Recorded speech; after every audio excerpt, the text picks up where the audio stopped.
সকাল থেকে বৃষ্টি, স্ট্র্যান্ড রোডে ভেঙে পড়ল গাছ, যার জেরে ওই রাস্তায় যান চলাচল ব্যাহত। ইতিমধ্যেই ভেঙে পড়া গাছ সরানোর কাজ চলছে। দফায় দফায় বৃষ্টিতে ভিজছে কলকাতা সহ দক্ষিণবঙ্গ। রাত থেকে জেলায় জেলায় শুরু হয়েছে বৃষ্টি। দিনভর দক্ষিণবঙ্গের আবহাওয়া প্রায় একই রকম থাকার সম্ভাবনা বলেই জানিয়েছে হাওয়া অফিস।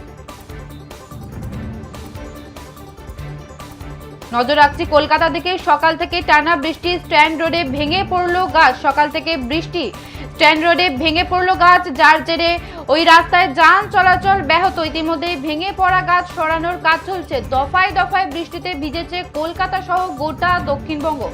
রাত থেকে জেলায় জেলায় শুরু হয়েছে বৃষ্টি। দিনভর দক্ষিণবঙ্গের আবহাওয়া প্রায় একই রকম থাকার সম্ভাবনা বলেই জানিয়েছে হাওয়া অফিস।